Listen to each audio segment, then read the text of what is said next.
Hi everyone. Welcome back to English Step by Step. Today we're diving into the fascinating world of idioms, but with a twist. Instead of just listing them, I'll tell you a story that brings idioms to life. So grab a notebook and let's get started. Meet Lily. She's having one of those days. Everything seems to go wrong. Let's follow her story and see how many idioms we can learn along the way.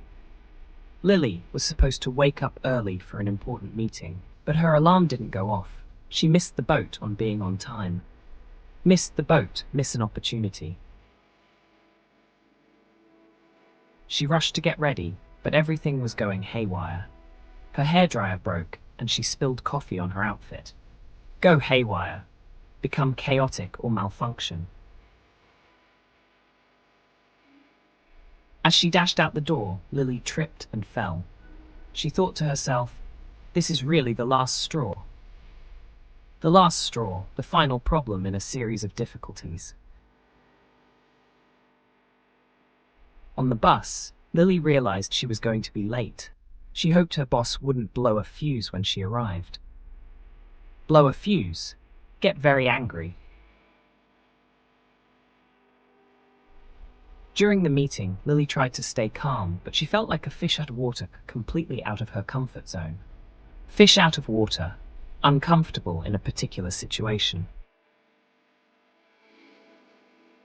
Later, Lily shared her disastrous morning with a friend. Her friend laughed and said, "Don't worry, Lily. Every cloud has a silver lining. Every cloud has a silver lining.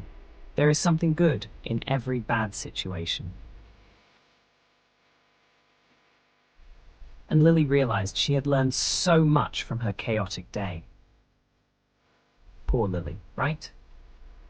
But thanks to her story, you've just learned 6 idioms in context. Let's recap.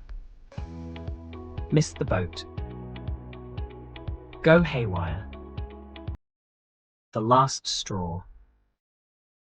Blow a fuse. Fish out of water. Every cloud has a silver lining. Now it's your turn. Write a short story using at least 3 of these idioms and share it in the comments below. Don't forget to like, subscribe, and hit the bell icon so you never miss another lesson. See you next time on English Step by Step.